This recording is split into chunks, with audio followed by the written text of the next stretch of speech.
Pour Chambéry Grand Lac Économie, ce bâtiment, cette inauguration représente un nouveau pas, un très grand pas qui est fait dans la reconstruction du quartier de la Cassine, puisqu'après de très nombreuses années de travail, c'est le premier bâtiment dans la reconstruction. On va être sur une nouvelle démarche de participation, on va aller à la rencontre des habitants pour leur demander aussi ce qu'ils veulent sur ce quartier. Et tout a commencé en fait ici, finalement, c'est bien. Je voudrais rappeler que c'est en octobre 1996 que la ville de Chambéry a décidé que serait construit ici à la Cassine un nouveau quartier à vocation économique pour accueillir notamment du tertiaire, mais également des logements, des services, du commerce. Octobre 96, nous sommes en octobre 22. Il a fallu 26 ans de travaux préalables, d'acquisition du foncier, de démolition, d'accueil aussi, de recherche d'investisseurs. Et nous sommes très très heureux que Groupama finalement ait fait ce pari gagné aujourd'hui.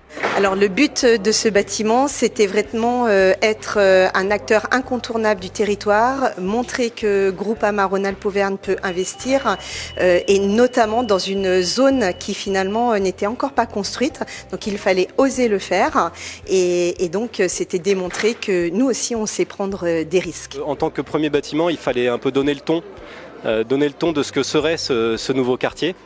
En ayant un parti pris audacieux, donc avec un bâtiment tout en rondeur, tout en courbe, qui s'inscrit assez bien dans ce contexte. On voit aujourd'hui, pour cet petit événement, toutes les personnes qui prennent plaisir à cheminer dans ces allées, dans ces passages qui évoquent un peu les traboules chambériennes, qu'on connaît dans le vieux Chambéry. Là, c'est réinterprété d'une manière plus contemporaine. Et puis découvrir aussi tous les gens qui commencent un peu à investir les niveaux, à ouvrir les fenêtres, à regarder le paysage, puisque c'est ça aussi qui fait la beauté du lieu, c'est le panorama, le grand paysage qu'on observe tout autour et qu'on pourra observer depuis les nombreuses terrasses qui se développent sur les différents niveaux de ce bâtiment. Ce quartier va être à multiples visages, parce que il ne sera pas seulement dédié aux entreprises, mais il sera vraiment mixte.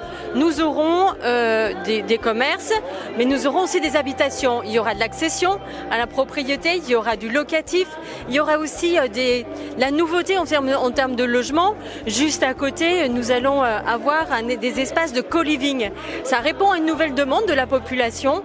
Et donc on va le trouver ici. Nous allons signer un deuxième permis de construire pour un bâtiment d'environ 10 000 mètres carrés qui va prendre sa place entre le Link Lab et la voie ferrée. Et nous avons d'ores et déjà aussi d'autres investisseurs qui veulent venir sur Chambéry. C'est une bonne nouvelle, ça veut dire que la capitale de la Savoie, elle est attractive pour celles et ceux qui veulent créer de l'emploi.